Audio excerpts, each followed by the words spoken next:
Ooh, another door. I wonder what's behind the door. Oh, come on. I think we all know what's behind that door. Yeah, exactly. Something else to stab, of course. Indeed. It seems like every dungeon we go into is the same.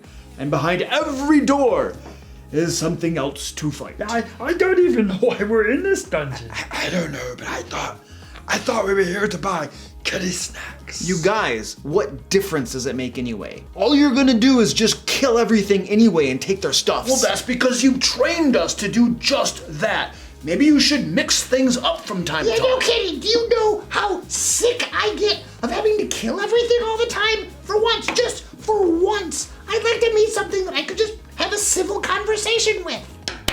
Oh no, that's not good. Somebody broke our rogue.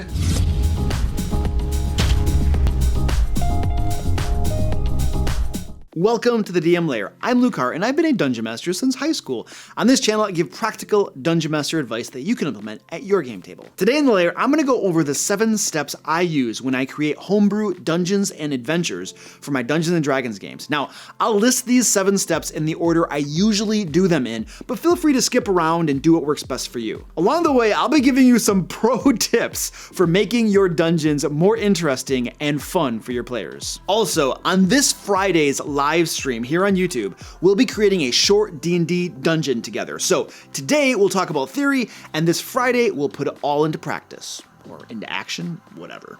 And by the way, if you'd like a free template that you can use when making your dungeons and adventures, my RPG adventure template is available now on DriveThruRPG. It's pay what you want, so you can snag it for free or toss me a little something extra to help support all the free content I create for the D&D community. Link below. Number 1, determine the storyline. The first step to making a dungeon or adventure is deciding what the main problem is, what the central tension is. Why do your players' characters even need to go into the dungeon to begin with? I mean, why not just stay home and knit booties for the grandkids? Or whatever it is your players' PCs do in their downtime, because knitting booties, is kind of, yeah. Why? What's wrong with knitting booties? Lots of fine people enjoy knitting in their downtime. Fat Cat could actually use some booties to keep her paws warm in the winter. So yeah, anyway, if you're stuck on creating the storyline or central tension and have no idea where to begin, I usually get my inspiration for an adventure or dungeon from the Monster Manual, Volo's Guide to Monsters, or Mordenkainen's Tome of Foes. Basically, I just get all hopped up reading about different monsters and their lore, and then that inspires me to create a dungeon. Once I find some creatures I want to throw in a dungeon and make an adventure out of, I ask myself a few questions. What do these creatures want? And what are they doing that is causing problems in the game world? Answering those 2 questions is the foundation for creating an amazing Dungeons & Dragons adventure that your players will remember for years to come. For instance, let's say an evil hag wants to corrupt children and steal their souls. Well, she could just go out and kidnap them, but that's a little obvious. Instead, how about she disguises herself as a kind old lady in town and passes out candies to children? Now, the candies are delicious and have no obvious side effects, but they slowly turn the children more and more evil. It starts with mean pranks and then intensifies into something much, much worse. And then, when a child commits some horrible atrocity, its soul belongs to the hag. You see, that's a problem in the game that needs resolving. That's an adventure your players could go on, find out what's corrupting all the local children, and put an end to it. And there could be a dungeon, the hag's lair, full of her cruel fey minions that the players need to delve into. Now, this step does require creativity, but the more you exercise your brain and your mind, the better you'll get at it. My suggestion is to put in the effort and work at this. Don't take shortcuts like going to Facebook or Reddit and querying the hive mind there for ideas.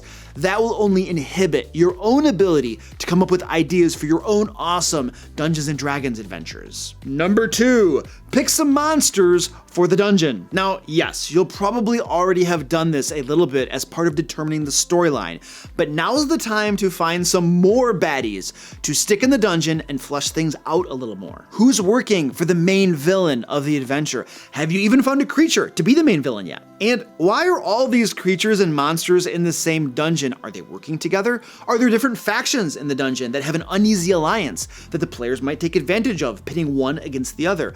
Will the players walk into a dungeon with different sides at war with each other? You see, as I'm picking out my monsters, I'm asking myself all these sorts of questions. This helps me flesh out the details of the dungeon and ensure that the dungeon makes sense. I feel like there were some old school dungeons that just had tons of monsters crammed into all the different rooms, but there was no rhyme or reason to it. If the players ever stopped to ask why, there'd be no good answer. And honestly, a dungeon like that just kind of feels a little lame. So, when you choose monsters for your dungeon, make sure that the dungeon ecology makes sense. That is, there's a reason all the monsters are there in the dungeon, coexisting together. Coexisting implies together, whatever. Even my cat complained about that script. This is the wine butt. I have the wine butt down here right now. Number 3, develop important NPCs and locations. I like to flesh out some details about the important NPCs and locations my players will come across in the dungeon or on the adventure. For instance, let's say the dungeon is near the halfling town of Undercliff,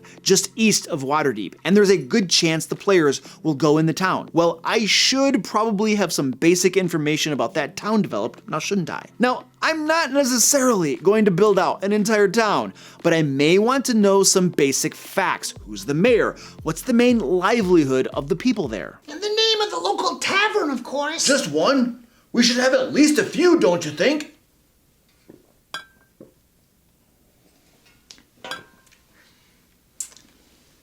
You know, basic stuff that's likely to come up if the players go there. And then let's flesh out some NPCs, perhaps the main villain of the dungeon and any other important NPCs the players will come across. How about that hag who's stealing children's souls? Well, I had better know her name at a minimum. Granny Mathilda Titchwillow.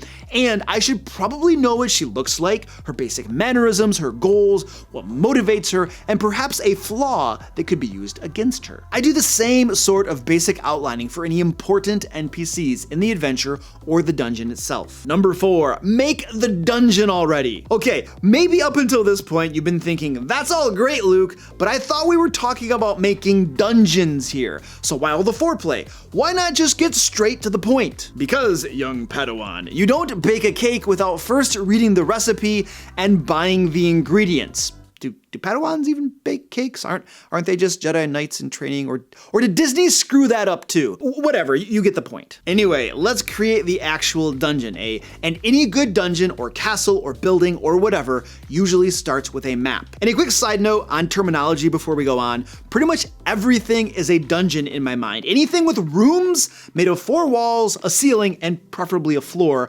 connected by corridors, is a dungeon for the purposes of this conversation. Call it a hidden tome, whatever. An ancient temple of a forgotten evil god, the castle of the incredibly beautiful princess who must needs be rescued, or the rat-infested cellar of the local grocer.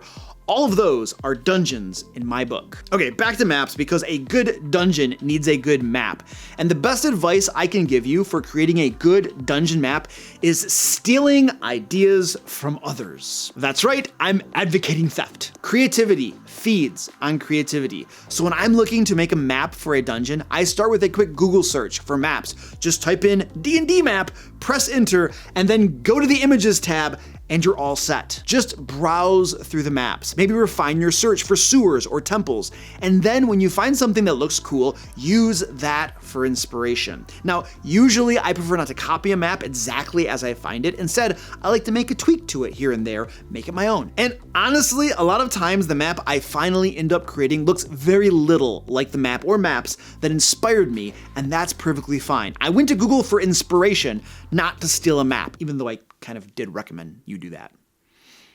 And then, once you have your map created, you just need to place all of your monsters and the villain in it, and write up a brief description for all the rooms. Oh, and if you need some help deciding what each room should be, or the different kinds of furnishings or appointments to place in it, Appendix A, Random Dungeons of the Dungeon Master's Guide, has some awesome lists to help get the creative juices flowing. And as you are fleshing out the details of the dungeon, here is a quick fire list of things you'll want to consider placing in your dungeon to keep things interesting interesting, dynamic, and fun for your players. Puzzles, traps, exploration opportunities such as secret doors and passages, social interaction scenes where players can have a little talky-talky moments instead of just combat, red herrings intended to throw your players off, and interesting twists on overdone motifs or cliches. When you include these sorts of things, your dungeon becomes far more interesting and fun for your players than just room after room of bad guys to fight. Now, the encounters and the boss fight are still incredibly important, of course.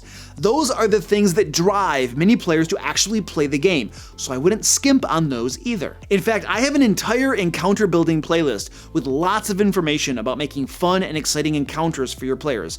And I have a 2-part how to make a perfect boss fight video too. I'll throw links to those down below for you. Number 5, create the plot hook. Okay, you got a great idea for a storyline. You picked out the perfect villain and some awesome minions to go along with her.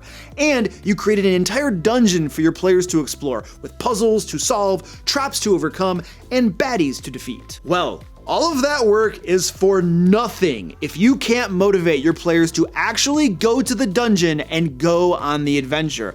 This is where the plot hook or inciting action comes into play. When I create a plot hook, it consists of 2 things: a statement of the problem to be solved and a reason for the players to go solve it. The Lord of Rassalantar approaches you and tells you that the children in the town are behaving oddly and even going missing. He wants you to look into it and put an end to it. Okay, but what's in it for us? Fat Cat needs her kitty snacks, you know. That's right. We're not a charity around here, you know. Yeah, he says he'll give you 100 gold pieces. How's that? Oh, that sucks! Count me out! Yeah, that's a little light, Mr. Lord of Rassalantar. Don't you think you can do better than that? And bear in mind that not all the players are motivated by the same thing. Sometimes just doing the right thing will do the trick, but other times promises of gold, treasure, and even magic items may be needed. Whatever it is, make sure you're including something that will appeal to your players' characters. I often use an NPC to deliver a plot hook, your standard NPC quest giver, but it doesn't always have to be an NPC. Maybe your players find a mysterious letter under their door or a message scrawled on a bathroom stall. I don't know, use your imagination. Number 6, create some random encounters. As a just-in-case measure, I like to create a handful of thematically appropriate random encounters that I can use for the adventure.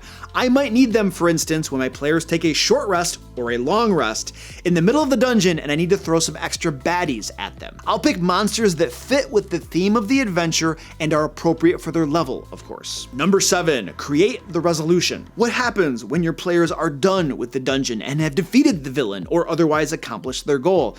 Do they receive a reward from an NPC? Does their favor with a faction increase? Whatever it is, flesh that stuff out. Have a satisfying resolution that ties an adventure up nicely and can even serve as a segue for the next adventure or dungeon. Don't forget to pick up my free RPG adventure template on DriveThruRPG. And if you'd like some free D&D adventures I've created using that very template, swing by my site, thedmlayer.com. Let me know the steps you take when making a dungeon. Next week, I'm going to rant a little bit about a nerve some folks struck while commenting on a previous video of mine. Yeah, that should be fun.